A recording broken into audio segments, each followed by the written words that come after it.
What's going on, Exile? Welcome to my first recommended starter build for the new Incursion League, and it's one that can be taken to the very end game with little to no investment. Like you can see in the video right now, I more or less face tank the Minotaur wearing nothing but a tabula, so if you put even some currency on the build, it will become very strong quite quickly. The new updated version of the blade Vortex, and that you can run both the Vaal version and the regular version in the same gem socket, make this character even stronger than what it already is, especially against single target enemies. The new blade Vortex will have only 10 spinning blades as a max instead of 20, but each blade will have higher damage as well as higher hit chance and increased critical chance compared to its older version. It will also be faster to load up the maximum number of spinning blades, and on top of that you can release the Vaal blade with all the power of its combined skill gems to do a ton of extra damage, especially against single target enemies such as Shaper and his guardians. And because the maximum number of spinning blades is now 10 instead of 20, you don't really need to use Spell Echo, but can rather put another skill gem for even more damage. I believe this will be a great starter choice for anyone, especially if you're quite new to the game and want a safe choice for a strong boss killing starter build. So now let's have a look at some of the recommended items I suggest for this character.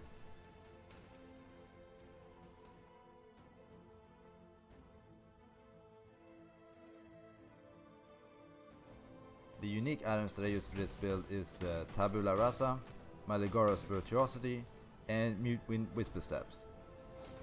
The best way to get a Tabula Rasa is to collect humility cards in Blood Aqueduct in Act 9. You need 9 humility cards, and then you can turn that into your very own Tabula. For the Maligora's Virtuosity Gloves, you need 9 Betrayal cards, which is a very common drop in many different maps. For the Mute Wind Whisper Step boots, you can get it through warbands, but really if you play in a trade league, then both Maligoros and Mute Wind are very common drops, and they'll be very cheap to buy at PvE.trade. For rares, these are the stats that you're looking for. Basically you want life and resist on all of your items, and notice that only one of the rings needs to be a Elder ring that curses enemies with Warlord's Mark, while the other ring can be a normal ring with whatever stats you need. For weapon, you preferably want a Shaper weapon with as much physical damage as extra elemental damage as possible. For Flasks, I use an Eternal Life Flask with immune to bleeding, and then I use a Diamond Flask with immune to freeze, and a Wise Oak, and a Serious Promise, and then lastly a Quicksilver Flask with immune to curses. To get the maximum out of my Wise Oak, I make sure to have my lightning resistance higher than both my cold and fire resistances.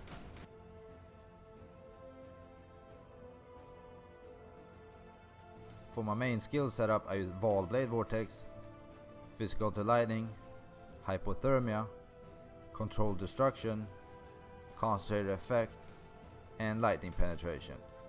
Optionally you can go with Spell Echo instead of Lightning Penetration, but I decided to go for more damage because of the new lowered maximum number of blades. For auras, I used Herald of Thunder, Herald of Ash, Herald of Ice, and then an Enlighten in there. But before you acquire an Elder ring that curses enemies with Warlord's Mark, I will remove both Herald of Ice and Herald of Ash and instead use Blasphemy with Warlord's Mark. In my helm I use Frost Bomb, and with Frost Bomb I have faster casting, power charge on crit, and then Arcane Surge level 6. For my movement setup I use Leap Slam, faster attacks, Fortify, and Blood Magic. And my defensive setup I use Immortal Call level 11, cast when damage taken level 9, and increased duration. And my last utility setup I use Clarity level 1, Summon Flame Golem, and Culling Strike.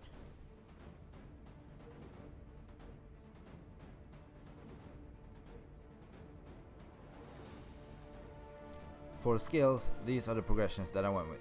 I took no major keystones, but rather focused on more life, area and spell damage, and then I also made sure to get the increased skill effect duration points about the same time as I switched over to start using Blade Vortex.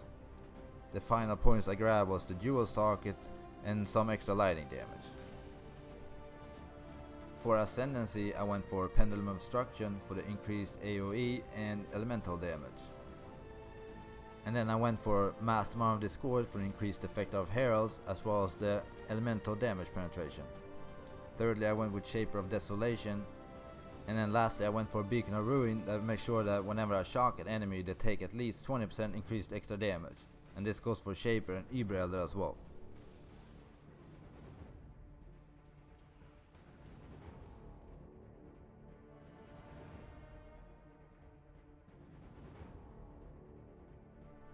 For Pantheon, I decided to go with Soul of Lunaris for the extra physical damage reduction and increased movement speed.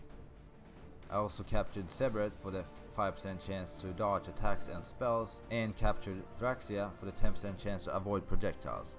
And for Minor God, I went with Soul of Gruthkul for the additional physical damage reduction, as well as capturing Arabics that make sure that whenever an enemy hit me, they get 8% reduced attack speed. For Bandits, either help Alira or kill them all.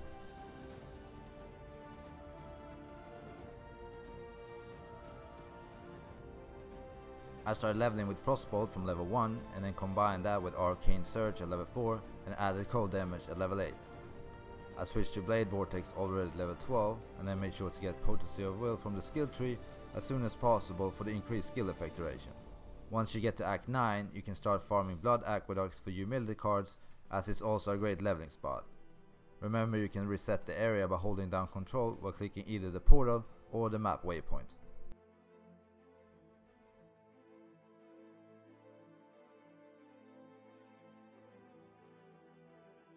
The main pros for this build is that it's a good all-around character. You can do all content in the game, and with further investment it will become incredibly strong. The main cons for this build is that you cannot run reflect mods.